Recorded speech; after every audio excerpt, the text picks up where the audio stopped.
Então tudo isso são dados que são pessoais nossos que essas empresas vão utilizar para o bel prazer delas. Utilizaram na última eleição para distribuir materiais de extrema direita para pessoas que já tivessem inclinação à extrema direita. Fizeram isso nos Estados Unidos. Fizeram isso aqui. Resultado, Trump eleito nos Estados Unidos, Bolsonaro eleito aqui.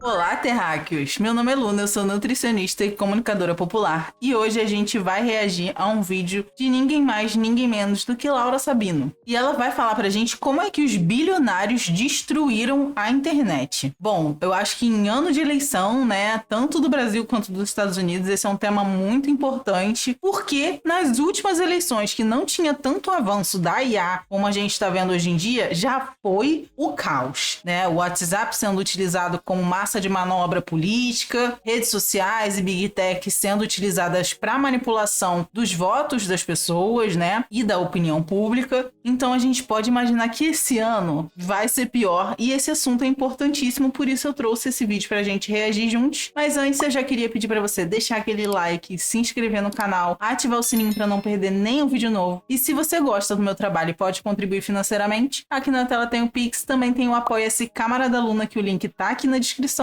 Ou você pode se tornar membra ou membro deste canal para ter acesso ao conteúdo exclusivo da área de membros. Bora lá! Durante décadas, a gente aprendeu a desconfiar do cinema, da TV, do rádio e dos grandes jornais. A gente sabe que ali pouca coisa é espontânea, tudo é cuidadosamente roteirizado, enquadrado, editado e filtrado para você. Há sempre um dono, um interesse, uma distorção que muda de acordo com o que é necessário ser mostrado naquele momento. A gente vê essa manipulação de imagens muito nas manifestações, né? Nas manifestações pró-Bolsonaro, eles sempre fazem as imagens para parecer que a manifestação tava lotada. E aí quando a gente vai ver a imagem ampla, não tava bem assim, né? Mas isso são artifícios que a indústria cultural utiliza, né, para manipular e alienar a população de fato, né? O nome disso é propaganda. Exatamente, o vídeo da Venezuela que mostra o povo atirando na rua vazia na época do Chaves, né? Assistam um documentário A Revolução Não Será Televisionada. Eles mostram exatamente como os Estados Unidos manipularam essas imagens para fazer com que a eleição do Chaves fosse anulada e prender o Chaves, inclusive, né? Então, assim, propaganda e política andam sempre juntos. Tirar a gravata do colo, botar um pouco de suor com uma glicerinazinha e colocamos as pastas todas que estavam ali com supostas denúncias contra o Lula, mas as pastas estavam inteiramente vazias, com papéis em branco. Gente, esse vídeo é o quê? Propriedade imaterial brasileira, porque o Boni explicando o que eles fizeram para manipular a população com o Collor, gente, isso é, assim, absurdo. Você viu, né? A gente falou de várias supostas acusações contra o Lula, só que tava vazia a pasta, não tinha nada. Bizarro, bizarro. Agora, pense em um espaço realmente livre, sem dono, sem vigilância, onde qualquer pessoa possa criar, trocar informações, publicar e se conectar sem pedir permissão de ninguém. Um território sem ideologia dominante, sem filtro invisíveis, sem muros onde a verdade circula sem filtro. Esse era o mito vendido sobre a internet. É terra de ninguém, né? Você pode fazer o que quiser, só que não é bem assim, né, gente? Durante anos foi disseminado que o mundo digital seria a grande ruptura com os velhos monopólios da mídia. Lembra do discurso que bastava abrir um canal no YouTube para ser o dono do próprio meio de produção? Não é mesmo, Monark? Pois é, realmente teve quem acreditou naquilo e se deu muito mal, diga-se de passagem. E não dá pra negar, a internet realmente abriu portas, conectou gente que jamais se encontraria, criou novas formas de falar, de pensar, de viver. Globalização! Só que enquanto muita gente repetia que no Brasil 7 famílias controlavam a mídia, a internet silenciosamente se tornou mundialmente controlada por ainda menos bilionários. No vídeo de hoje nós vamos falar sobre como os bilionários arruinaram a internet. E o mundo, né? Como os bilionários arruinaram a internet e o mundo. Eu e Laura fizemos esse roteiro praticamente juntos. dividindo os mesmos neurônios, essa é a verdade. A Luna, dona do meio de produção YouTube, não é real e não pode te machucar. Como um sonho de um espaço livre, virou o maior monopólio de comunicação da história da humanidade. Mas antes eu quero me apresentar. Para quem não me conhece, meu nome é Laura Sabino. Para quem já me conhece, meu nome é Laura Sabino também. Eu sempre quero agradecer ao pessoal do Apoia-se aqui. Vocês têm visto como o canal tem melhorado, a frequência também, a qualidade do áudio, dos roteiros. Então tem que agradecer ao pessoal do Apoia-se que está proporcionando tudo isso. E caso você tenha condições, entre no Apoia-se e venha ajudar a construir esse canal com a gente. Se você já é de casa, bora se inscrever no canal, seus arrombados, hypar, porque a gente tem um pacto de comentar no mínimo 3 vezes para fazer com que esse vídeo chegue até mais pessoas. E também para tentar fazer o canal chegar finalmente nos 300 mil, porque eu não aguento mais, gente. Enfim, sem mais delongas, bora pro vídeo. Como nasceu a internet? Para entender o processo de destruição da internet, é preciso voltar ao começo. A internet não nasceu em garagens de gênios solitários do Vale do Silício, mas como um projeto estatal com recursos do Pentágono, financiado principalmente pelo Departamento de Defesa dos Estados Unidos. Ora, né, gente? A gente já é treinado pelo tio João a saber que o quê? A economia dos Estados Unidos gira em torno de guerra, né? Em torno de arma, em torno de armamentos bélicos, né? E obviamente, gente, a internet não nasceu para ser um lugar de socialização da população humana. Não, gente. Obviamente a internet surgiu com um objetivo que não era um objetivo bonito e que, né, provavelmente surgiu, como a Laura tá falando, para defender o país, para criar estratégias de invasão em 1 zilhão de coisas diferentes que seriam utilizadas não para fins legais. Depois do lançamento do Sputnik pela União Soviética, o governo dos Estados Unidos concluiu que disputas internas entre setores militares, como o Exército, Marinha e a Aeronáutica, né, pela verba ali do Pentágono, estavam prejudicando o país na corrida espacial. Como solução, foi criada a ARPA, um escritório que fornecia concessões e contratos a universidades e empresas que apresentassem ideias e projetos considerados promissores. Foi desse ecossistema que surgiu a ARPANET. I wired up my computer in as the second one to be connected into the ARPANET. Imagina, gente, se esse nome tivesse vingado. Até hoje em dia a gente ia falar que a gente está entrando na ARPANET.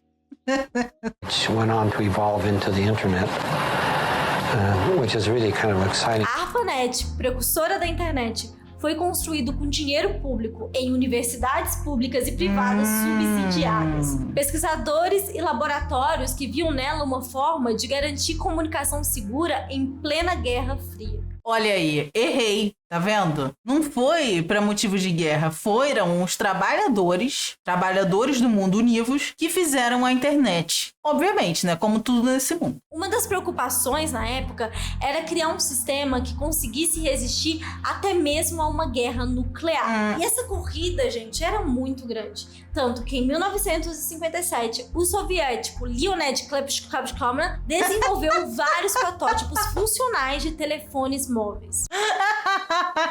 Gente, pra galera que é membro do canal, que me ouviu lendo o que fazer, juro. Era assim que eu li os nomes das pessoas. O livro tem vários nomes. E aí, tipo, gente, os nomes em russo, né? Os nomes em russo. Vocês acham mesmo que eu vou conseguir ler o nome em russo? Vamos ver um nome aqui em russo. Cara, tem muitos, olha. Ai, gente, sério.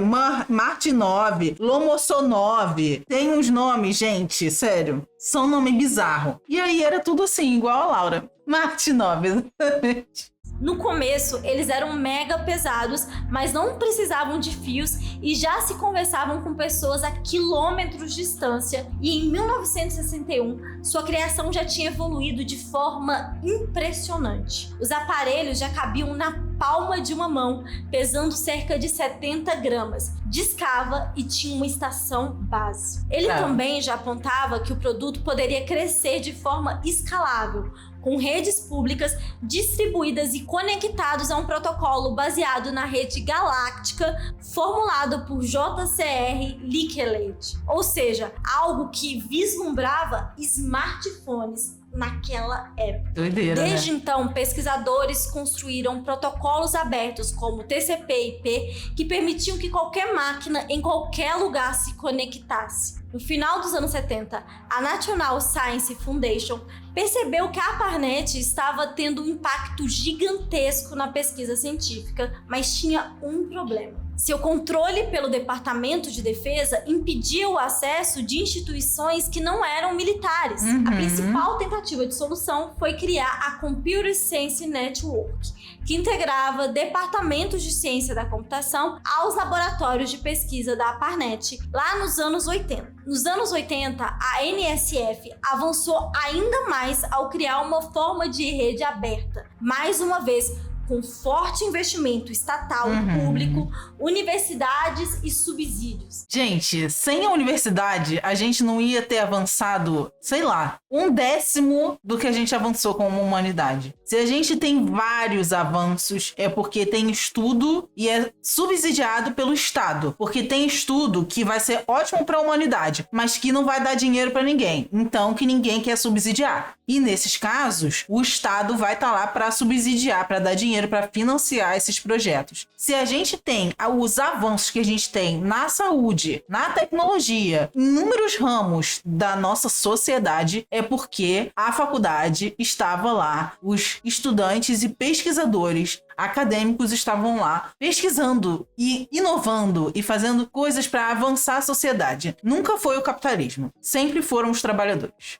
A internet se expandiu e se aperfeiçoou. O código era aberto, o protocolo padronizado e qualquer pesquisador ou estudante podia contribuir com ideias e ferramentas. Foi nos anos 90 que a NSF começou a buscar fontes de financiamento fora do governo. Eles conseguiram formar uma empresa sem fins lucrativos, a ANS, que representou o primeiro passo em direção ao que seria a internet comercial. Quando a internet começou a se popularizar, os provedores comerciais estavam nascendo, mas a espinha dorsal, para deixar de forma mais clara, da rede, permanecia pública e aberta. Só que, à medida que se popularizou, ela passou por um processo acelerado de privatização. Ora, né? Ora. Sempre ela, a privatização. Para o quê? Estragar qualquer serviço. Empresas começaram a comprar e ocupar os espaços mais rentáveis da experiência digital. Mecanismo de busca, rede social, publicidade, hospedagem, infraestruturas, lojas de aplicativo e navegadores. O que antes era uma rede aberta virou um conjunto de jardins murados, cada um controlado por gigantes corporativos. Hoje, poucas empresas como Google, Meta, Amazon, Apple, Microsoft controlam a maior parte das rotas por onde circulam informações, dinheiro e atenção. E aí, como a gente sempre diz que tudo é político, né? Não coincidentemente, os maiores CEOs e chefes dessas Big Techs estavam lá, né? Na cerimônia como é o nome? Esqueci, gente. Me ajuda aí no chat. Não é premiação, é quando o Trump recebeu... Ele virou presidente dos Estados Unidos, é o nome disso. Pra saber... Posse já tá bom, Rafa, obrigada. Na cerimônia de posse, tava todo mundo lá, né? Elon Musk, o Jeff Bezos, que é o dono da Amazon, tava o dono do Pinterest, todo mundo lá, os chefes de todas as Big Techs estavam lá. Por que será? Porque eles têm um alinhamento político com o Trump, ou seja, com a extrema-direita, com as ideias fascistas do Trump. Vocês acham mesmo que nas Big Techs que são controladas por eles, essas informações e essas ideias de extrema-direita vão ser inibidas, oprimidas ou exacerbadas? E aí a gente vê, né, o Twitter, como virou um antro de incels, de red pills, de extrema-direita, de nazifachos, cada vez pior. Porque, ainda por cima, essa galera, né, acredita na liberdade de expressão irrestrita, então, na rede social deles, vai falar o que quiser. Vai falar o que quiser. Liz, eu tô com você. Todo dia o Pinterest quebra meu coração. Gente, o Pinterest era ótimo. O Pinterest era incrível. Depois que apareceu a IA, puta que... Caraca, acabou o Pinterest. O Pinterest é uma merda. Não tem mais nada lá. Tudo é IA, nada é bonito, nada é de... Gente, inferno. Um inferno. Fora que o Pinterest, volta e meia, eu já procurei, assim, Marx. E aí, sabe o que ele me deu? Uma tarja preta falando que era o quê? Tipo assim, tome cuidado com o que você tá procurando, sabe? Tipo, como se fosse algo errado. Ele me deu um aviso, gente. Vocês têm noção disso? Descanse em vida, né? Morreu em vida Pinterest, infelizmente. Mas por que isso destruiu a internet? Apropriação da internet.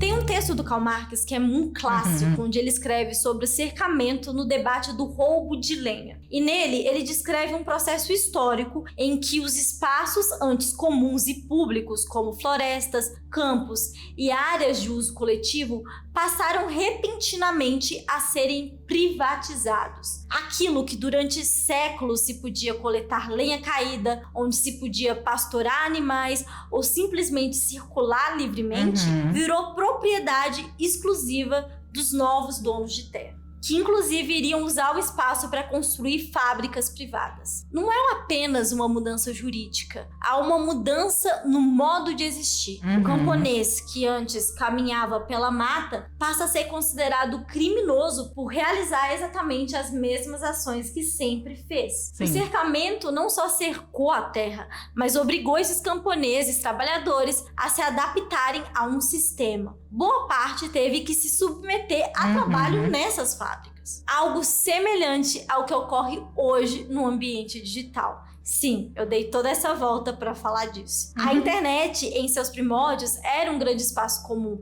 imaginado como um território de compartilhamento. As Big Techs construíram suas terras muradas, ambientes digitais que se apresentam como praças públicas, mas funcionam como shoppings privados. Esses proprietários digitais figuram entre os indivíduos mais ricos do planeta. E a gente viu, gente, isso acontecendo na nossa cara com o TikTok, por exemplo. E antes, gente, tu ficava lá scrollando vídeo. Era uma rede de você ficar vendo vídeos, né? Você só tava no doom scrolling e foda-se. Só tava ferrando seu cérebro e é isso. Agora não. Agora tem o TikTok Shop, que agora você tem que comprar no TikTok. E aí tem a gente que pega dinheiro na live do TikTok. E aí agora você ganha dinheiro por indicar produtos no shopping do TikTok. Assim, virou um shopping. Literalmente. Um negócio que era feito para diversão, socialização, né? Virou mais uma loja. Tudo no capitalismo vira mercadoria. É isso aí, Tutu. Quando você procura Marx no Pinterest, aparece um disclaimer. Perigo. Não estuda Marx não, hein? Senão capaz de você querer se libertar da opressão do capitalismo. Acumulando fortuna superior ao orçamento de muitos países. As Big Techs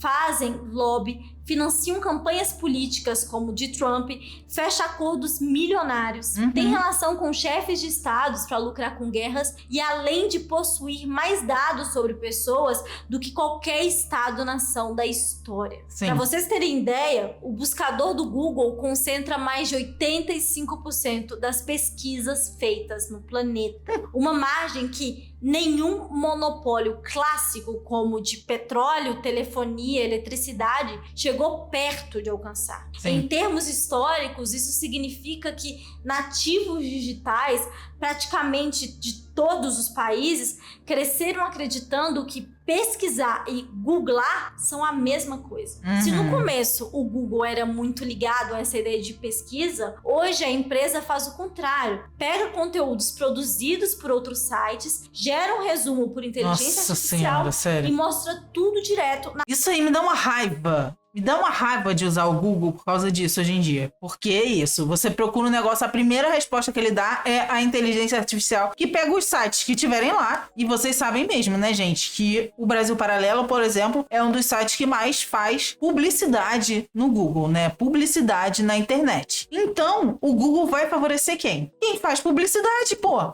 Quem tá pagando. E aí, é claro que as pessoas que não têm a mínima noção pesquisam no Google e aí vai aparecer a inteligência artificial pegando as fontes que ela escolheu, que vão ser essas, as piores possíveis e foda-se, porque ela não tá preocupada em ser crítica. A inteligência artificial, ela não é crítica. Essa é a diferença, inclusive, uma das diferenças entre nós e a inteligência artificial. A inteligência artificial, ela não sabe qualificar uma fonte se ela é boa ou ruim. Ela não diz se uma coisa é verdadeira ou falso. Ela pega o que tem de informações sobre isso, o que o senso comum diz sobre isso, e aí é isso que ela vai dar. E aí, quem não tem a mínima, assim, noção tecnológica, uma criança, um adolescente, um idoso, ou até pessoas que usam sim a internet, mas não tem essa malícia, tipo assim, não tem por que ficar se preocupando com isso, né? As pessoas têm mais o que fazer e preocupações na vida do que ficar se preocupando com isso. E aí vai procurar um negocinho no Google, e aí encontra a resposta que vai ser a resposta certa? Não. Vai ser a resposta que a IA vai te dar de acordo com o mais falado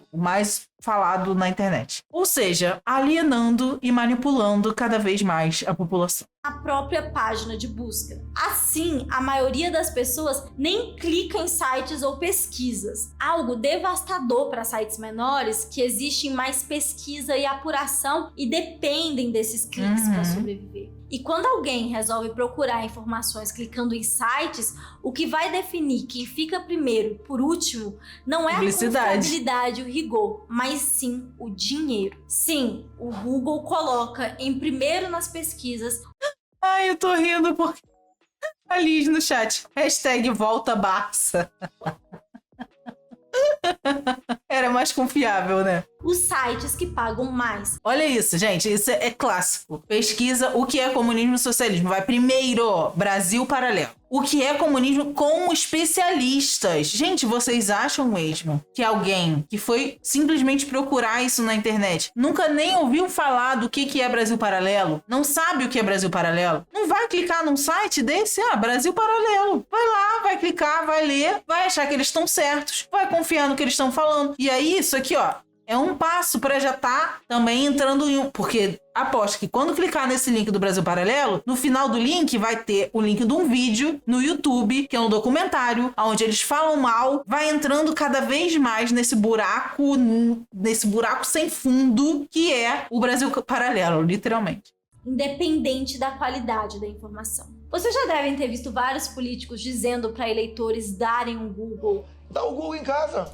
Isso acontece justamente porque eles sabem o que aparecerá nas primeiras buscas, já que parte das campanhas políticas tem sido comprar bons posicionamentos de palavras-chave no Google. Outra coisa que nós precisamos falar é sobre os anúncios. Dos anos 2000 para cá, a forma como os anúncios circulam na internet, mesmo em sites menores, também mudou muito, mas segue sendo dependente de número de acessos e de interações, o que faz com que o modelo atual do Google sufoque os pequenos. 90% desse tipo de anúncio na internet são do Google hoje em dia. E se você tem um site e não coloca os anúncios do Google ali, quando alguém vai procurar pelo seu site lá no buscador do Google, provavelmente não vai encontrar, vai ficar enterrado lá dentro da busca do Google. Os caras são muito filho da puta, cara, sério. Cara, os caras são muito filho da puta, pô. Ou você faz publicidade com a gente, ou seu site não vai aparecer pra ninguém, pô. Não vai aparecer pra ninguém. Isso porque mesmo quando uma situação usa, sei lá, a Google AdSense, ela ainda está presa, já que a empresa domina toda a cadeia. Compra, venda, leilão, distribuição e mediação de anúncios. É como se o Google fosse, ao mesmo tempo, a rua, o mercado, a banca e o fiscal que decide quanto vale cada anúncio e quem merece recebê-lo. Abuso de poder é o nome disso. Hoje, mesmo que um site use outra empresa para exibir anúncios, é muito provável que essa empresa também dependa de dados, leilões ou tecnologias do próprio Google. Ou seja, você pode até achar que não usa o Google AdSense, mas o Google AdSense continua usando você. Essa centralização cria um efeito perverso que nem a ditadura mais brutal da humanidade teve capacidade. Pense comigo, se o Google decide quais sites recebem tráfego, sua posição na pesquisa e quais vão ser engolidos pelo esquecimento, na verdade o que estamos falando é que ele controla o fluxo de visitas e automaticamente o fluxo de dinheiro que entra ou sai de um veículo de comunicação. Gente, hoje em dia, uma das coisas mais valiosas são os nossos dados. Literalmente. E a gente não tem noção disso. E a gente acaba, muitas vezes, sendo desleixado mesmo com os nossos dados, né? As Big Techs, gente, com os dados que pegam da gente na internet, que a gente dá de livre e espontânea vontade. Porque imagina, gente, se você entra num site qualquer, tem lá, entrar com Gmail. Ou seja, o Gmail, que já sabe de um monte de dados da sua vida, inclusive o seu endereço, inclusive sua agenda, porque o Google tem interação com 1 zilhão de coisas. Eles sabem aonde você vai estar, que horas você vai estar, com quem você vai estar, aonde é a sua casa, o que você gosta de fazer na sua casa, porque você procura no Google o que você está precisando comprar. Gente, esses dados são valiosíssimos, porque de acordo com tudo isso, aí a gente fica falando: ai, eu pensei num negócio, apareceu uma propaganda pra mim. Porque o seu algoritmo pegou todas as dicas que você deu e já te ofereceu publicidade. É isso. Ele sabe o que você quer, porque ele sabe onde você mora, ele sabe o que você gosta, porque você procura, você dá like nas redes sociais. Então, tudo isso são dados que são pessoais nossos, que essas empresas vão utilizar para o bel prazer delas. Utilizaram na última eleição para distribuir materiais de extrema-direita para pessoas que já tivessem inclinação à extrema-direita. Fizeram isso nos Estados Unidos. Fizeram isso aqui. Resultado, Trump eleito nos Estados Unidos, Bolsonaro eleito aqui. Os nossos dados são importantíssimos. E a gente menospreza esse valor e as Big Techs sabem aproveitar muito bem esses dados. Onde o Gmail já passou, nem depois de 2 garrafas de vodka passariam. Eu também acho muito esquisito a praticidade de você, em qualquer lugar, poder entrar com o Gmail. Inclusive de veículos tradicionais grandes, que hoje a maior parte tem sido obrigada a migrar para o digital. No fim das contas, o Google não monopolizou apenas publicidade, ele monopolizou a própria lógica de sobrevivência da internet e de circulação de informações. Mas não para por aí. Ele controla o YouTube, que é a maior plataforma de vídeos no mundo. É isso. Tudo que você vê no YouTube, o Google tá sabendo também. O Android, que é o sistema operacional que quase 80% dos smartphones do planeta utilizam. Aonde você guarda o nome da sua mãe, da sua tia, do seu pai, da sua avó, fotos do seu cachorro, fotos íntimas suas, ou não. Mas fotos suas, que são íntimas, não precisam ser íntimas desse jeito que vocês estão pensando. Pode ser simplesmente a foto do seu bebê. O Chrome, que é o navegador mais usado no mundo, e todo um ecossistema que inclui o principal e-mail, maps e GPS, drive fotos, docs, sala de aula online, sala de reunião e outros incontáveis serviços que eu vou ficar aqui o dia inteiro falando. Inclusive, até no país mais comunista do mundo, chamado Estados Unidos da América, o Google já foi condenado diversas vezes por monopólio de anúncios, por coletas fraudulentas de dados. A magnitude desse monopólio é também ideológica. As Big Techs se apresentam como um mediador neutro, um organizador das informações do mundo, ou espaços para compartilhar momentos. Mas essas empresas são empresas privadas, modelos de negócios baseados na vigilância contínua da vida cotidiana. Sim. A Meta, dona do Facebook, Instagram, Threads e WhatsApp, no fim das contas, não vende o uso da plataforma. Ele vende o acesso ao seu comportamento, organizando suas buscas, interpretando seus pensamentos para empresas e campanhas políticas que desejam chegar até você. É o processo que a Eva Illouz chama de monitoramento dos afetos. Nossas emoções, preferências e vulnerabilidades viram produtos negociáveis. Assim como o Google, o Facebook já pagou diversas multas justamente por vender dados de seus usuários e por interferirem em campanhas e plebiscitos. Mas se a multa para o crime para um dos homens mais ricos do mundo é fiança, então não é crime, né? Mark Zuckerberg segue financiando campanhas contra a regulamentação da internet no mundo. Elon Musk, dono do Twitter ou do X, segue dizendo que vai dar golpes de Estado que quiser, e todos seguem porém aplicando a forma mais moderna e eficiente de controle. Ninguém proíbe você de falar, mas ninguém te vê falar. Aliás, até proíbe, né? É comum que vozes críticas sejam derrubadas por violações de diretrizes. Não é mesmo, Chavoso da USP? Gente, Chavoso está sem Instagram há meses já. O Jones ficou alguns dias sem o Instagram dele. O Santinelli teve o Instagram dele derrubado. Gente, todo uso da internet também é político. Se essas empresas são donas de quem são, esses dados e as próprias redes sociais vão ser utilizadas por essas pessoas para manipular a opinião pública, para fazer o que for. Pitilo também ficou sem YouTube, sem Instagram. Várias pessoas de esquerda agora pergunta se um bando de... Cara, sério, um bando de homem escroto que bate em mulher, que é legendário, que se perdeu a porra da conta do Instagram, não perde.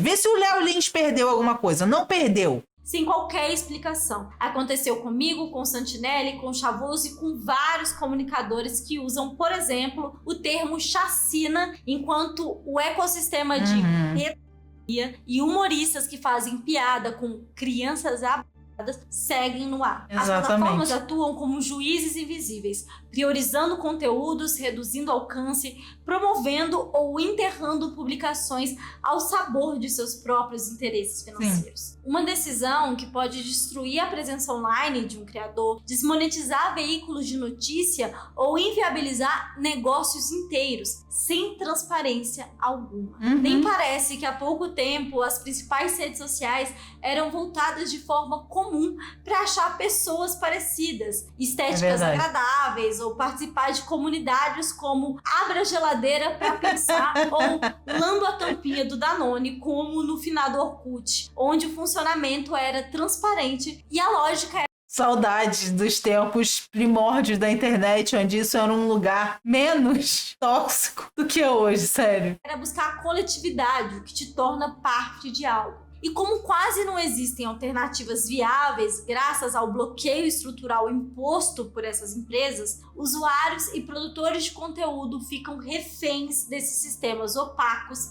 arbitrários e impossíveis de contornar. Em um mundo em rede, dizer que tá na internet porque quer, provavelmente quem diz isso tá em Marte. Ai, ai. Monopólio. Ah, mas essas corporações se tornaram tão grandes é porque elas se destacam e qualquer uma que inove pode superar ela. Pode sim, confia, vai lá, tá? Vai lá. Né? Afinal, é o livre mercado, certo? Pra começar, que diferente do que os filmes falam, grandes plataformas digitais não surgiram do nada com boas ideias. Elas cresceram porque já nasceram apoiadas em capital de risco abundante, infraestrutura pública e políticas estatais que subsidiaram o ambiente tecnológico. A Amazon, por exemplo, recebeu centenas de milhões de dinheiro público em incentivos fiscais estaduais e contratos bilionários com o governo dos Estados Unidos, como o da CIA em 2013, que garantiu um fluxo de caixa estável para a expansão do império de logística e computação. Eita. O Facebook existe porque foi impulsionado por investimentos de fundos públicos, como Harvard e Stanford. Já começou com um aporte de mais de quase 13 milhões de dólares, financiados por fundos, ONGs e muitos benefícios fiscais a crédito barato. Aí depois, vai lá, Hollywood faz um filme bonitinho pra você acreditar que o Steve Jobs começou a Apple na garagem da casa dele, gente. Claro, com nenhum investimento em um sonho.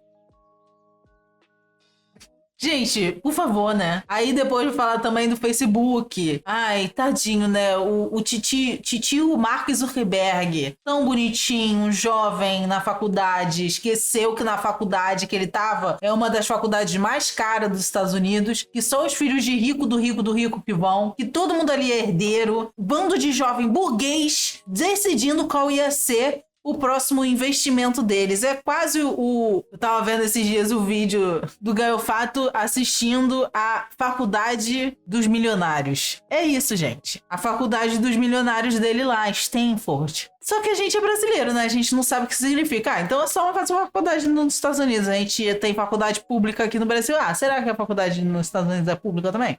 Né? A gente não sabe. Os filmes mostram uma história bonitinha. A gente acredita, confia. O que será que os pais do senhor Facebook fazem ou faziam, né? Será que começou assim? Então, não sei falar essa palavra.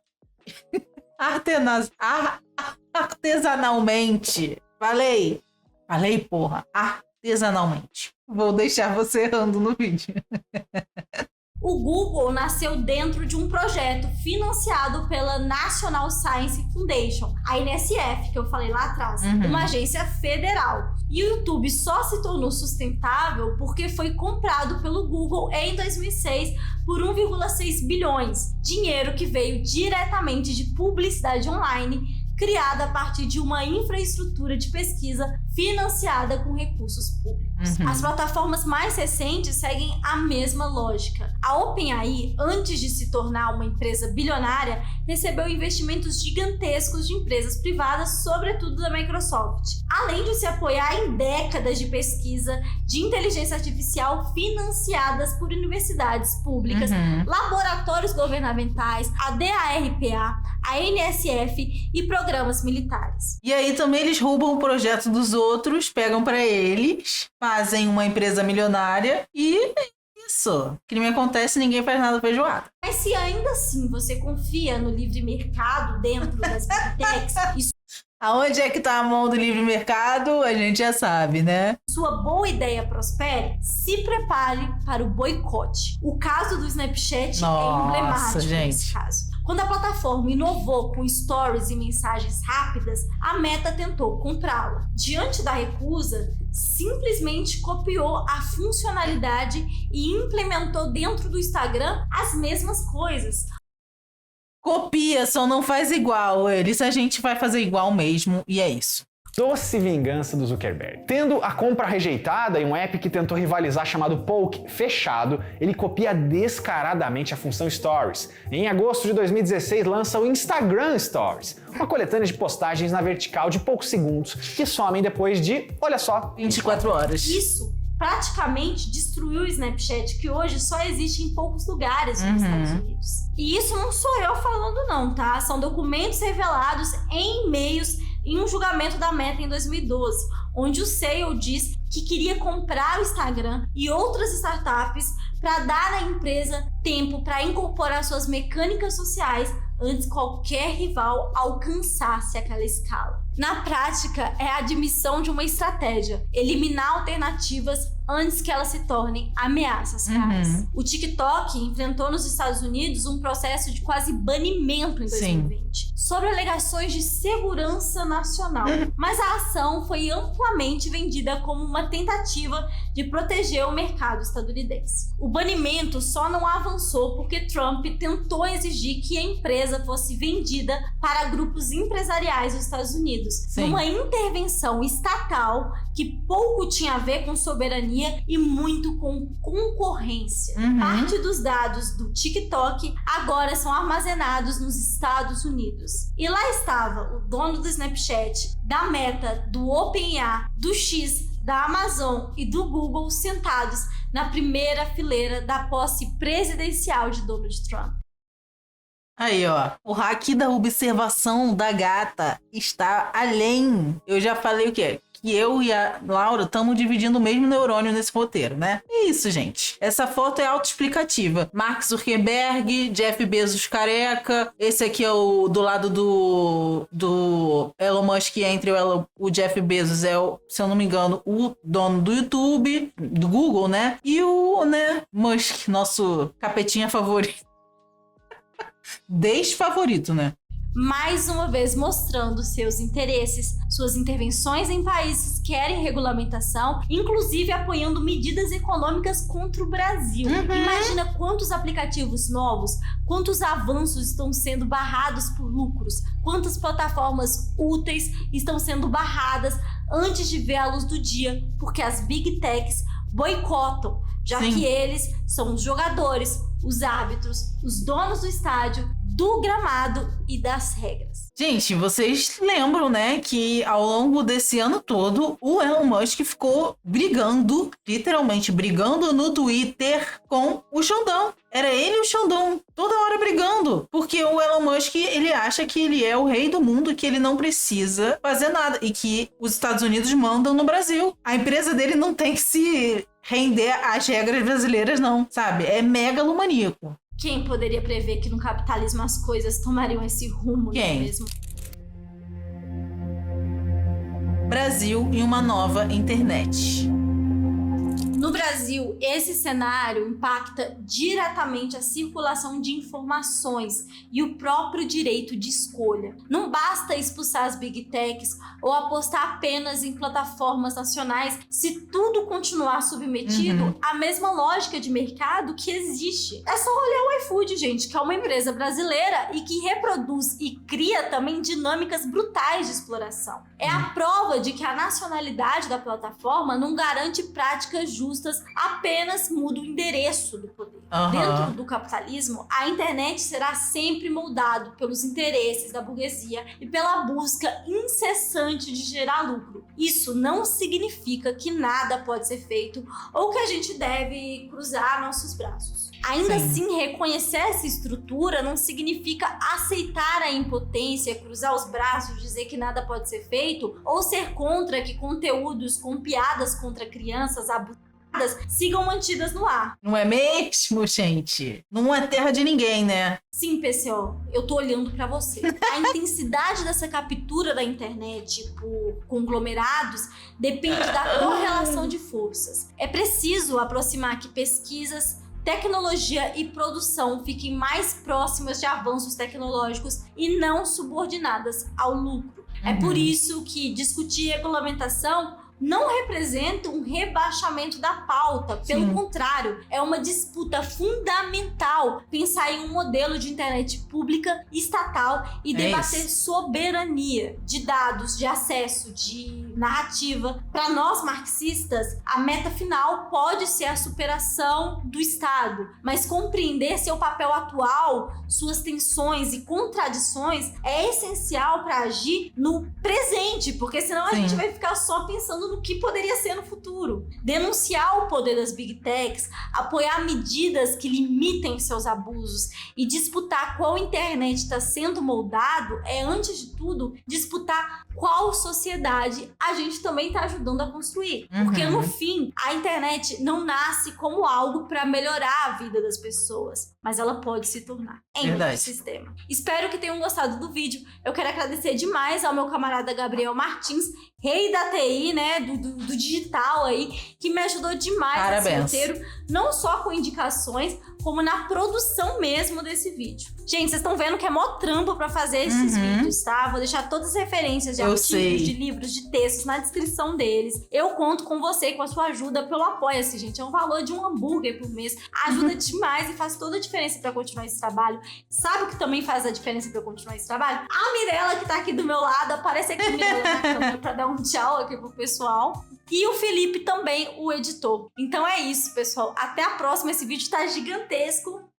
Bora! Muito bom, gente, sério. Excelente. Aula, né? Foi uma aula, não foi um vídeo, foi uma aula. E, cara, é isso, né? A gente tem que lutar pela regulamentação da rede social, pela regulamentação para que não possam existir esses abusos de poder que a gente tá vendo, para que também a internet não seja uma terra de ninguém, onde você pode cometer crime e nada acontece feijoada, onde virou um antro de red pills, incels e fachos e tudo mais. Então, a regulamentação regulamentação da internet precisa vir para a gente ter um ambiente mais seguro. E é isso, espero que vocês tenham gostado desse vídeo, eu amei. Já deixa o like, se inscreve no canal, ativa o sininho para não perder nenhum vídeo novo. Se você gosta do meu trabalho e pode contribuir financeiramente, aqui na tela tem o Pix. Eu também tenho um Apoia-se, assim como a Laura, que é Câmara da Luna. E você também pode se tornar membra ou membro desse canal para ter acesso ao conteúdo exclusivo da área de membros. É isso, beijos e até a vitória!